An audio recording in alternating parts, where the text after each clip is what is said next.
તો આજે તો આપણે આવી ગયા હતા પાછા રવિવારીમાં ને રવિવારીમાં તો ટેલિસ્કોપ થી લઈને નાના કલરના પીલુડા પણ વેચાતા હતા. તો કેમ છે દોસ્તારો, સવારમાં બાબલા જેવા તૈયાર થઈ ગયા હતા. પછી ખબર પડી કે આપણે જવાનું હતું આસિફ કાકા અરે ભાવનગર, અને આજે તો રવિવાર એટલે તૈયાર થઈને આપણે નીકળી ગયા હતા આસિફ કાકા અરે ભાવનગર જવા માટે. અને પછી તો આપણે આવી ગયા હતા પેટ્રોલ પંપે ગાડીમાં ઘાસલેટ નખાવા માટે. અરે ના ડીઝલ નખાવા માટે આવ્યા ભાઈ. અને અત્યારે તો આપણે ગાડીમાં નખાઈ દીધું હતું ડીઝલ, અને હાલો હવે આપણે સીધા મળીએ ભાવનગર.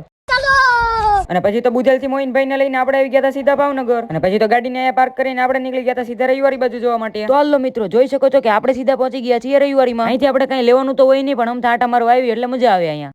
કોણ હે ये लोग? અને હજી તો થોડાક આગળ આવ્યા હતા ત્યાં તો અમને દેખાઈ ગયા ટેલિસ્કોપ અને કેટલી બધી એન્ટિક વસ્તુ પણ પડી હતી. અને અહીંયા તમે જોઈ શકો છો કે કેટલાક જૂના સિક્કા અને વિદેશી સિક્કા પણ હતા. અને પાછા હજી થોડાક આગળ આવ્યા હતા ત્યાં તો અમને દેખાઈ ગયા કલરના પીલુડા. અને પછી આમાંથી એક બચ્ચાને હાથમાં લઈને સરસ મજાનો વિડીયો પણ ઉતારી લીધો. અને અત્યારે તડકો હતો જોરદાર, એટલે શેરડીના રસ પીધા વગર હાલે નહીં, એટલે આવી ગયા સીધા શેરડીનો રસ પીવા માટે. અને કાકા કે આપણે લેવાના છે ચપ્પલ, તો હાલો ચપ્પલની દુકાને. અને પછી તો સુખનો સૂરજ ઉગાડીને જોડે લીધા હતા આપણે ચપ્પલ.